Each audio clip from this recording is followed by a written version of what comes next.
تعالوا أسولف لكم قصة صارت وياي كلش مهمة تسمعوها، لازم تسمعوها. شلون تخلون دعاءكم يستجاب خلال هاي الأيام اللي هي 10 ذو الحجة، 10 أيام منا لحد العيد.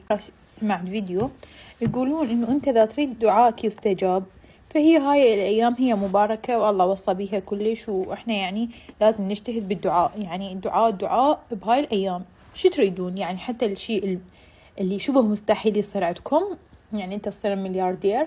أنا كوما شايفة قصص على أيام دعاء بأيام عرفة وشلون غير ناس حال حرفيا من الصفر إلى وصلوا ما حد شي يتوقعه. شفت مرة وحدة خلال كل عرفة، يعني هاي 10 أيام بأدعية تسجلها من أول يوم، تسجل الدعوات اللي تريدها.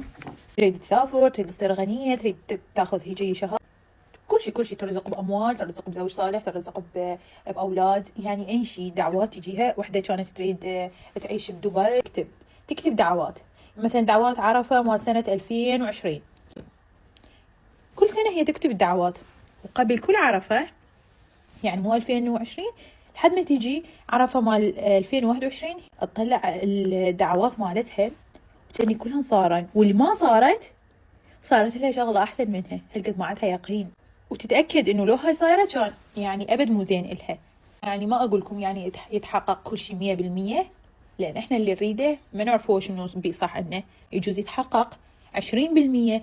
بس هاي 20% تسوى التحقيق لو كانت 100%، لأن ممكن شيء واحد من ذني صار وهيئ لك أسباب الأفضل من ذني.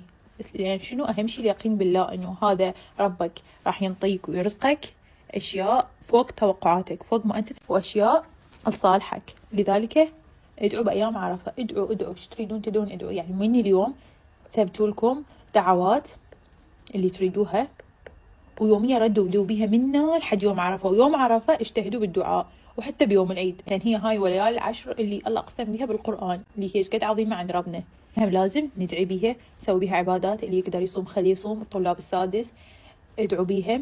الطلاب اللي مقبلين للسادس قبل 1/6 جددوا روحانيتكم واقروا قرآن، اقروا سورة البقرة، شيد ما تقدرون، استغفار، ذكر الله، صلوا على النبي، صلاة الإبراهيمية، الدعاء.